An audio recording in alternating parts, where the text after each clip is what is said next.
Okay, let's jump right in today. We're doing a deep dive into a really significant text. We're looking at Amos chapter 2. Exactly.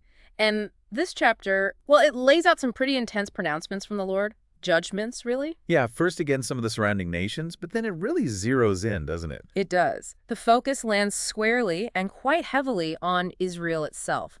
So our aim is to unpack that, understand the message here. And what hits you right away, I think, is that structure, how it moves from the outside in. Right. You feel the lens tightening. Yeah, exactly. It sets up this powerful contrast later on. So it kicks off with these quite direct judgments. Moab, for instance.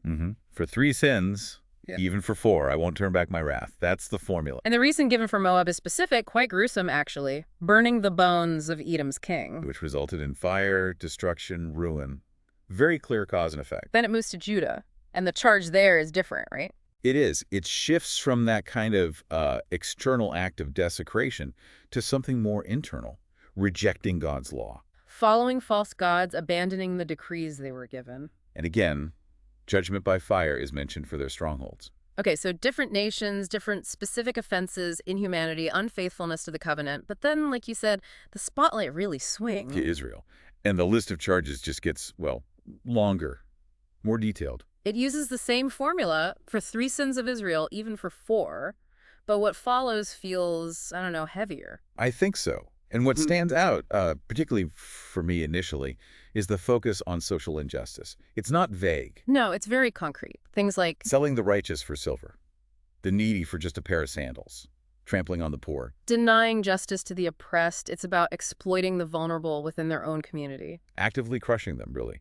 And it doesn't stop at just sort of economic or legal injustice. Right, it bleeds into other areas. Yeah, into their social behavior, even their worship.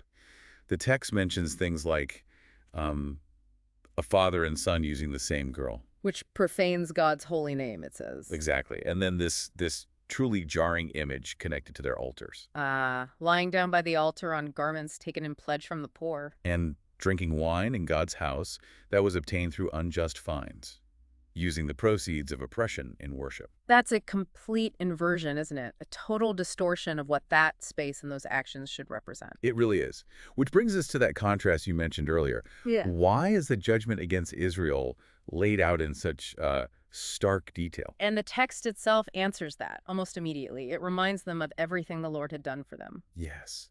That context is crucial. It lists these massive acts of deliverance. Like destroying the powerful Amorites who were there before them, bringing them out of Egypt. Leading them through the desert for 40 years, giving them the land.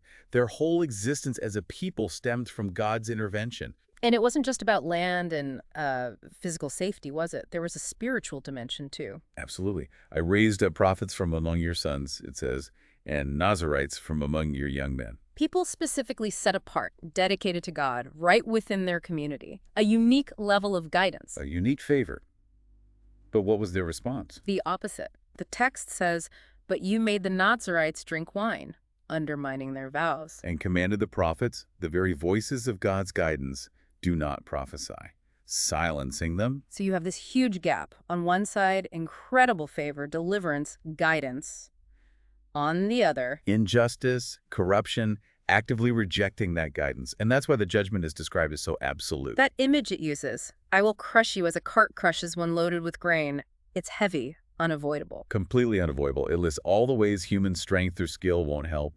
The swift won't escape. The strong won't find strength. The warrior can't save himself. Doesn't matter how fast or powerful you are. Even the archer, the horseman, the bravest warrior, none will stand. They'll flee naked, it says. Total vulnerability, total defeat. So looking back at Amos 2, you see this clear progression. Judgment on neighbors, then Judah, but it culminates with Israel. And the intensity ramps up because of that stark contrast. God's incredible past actions for them versus their present actions.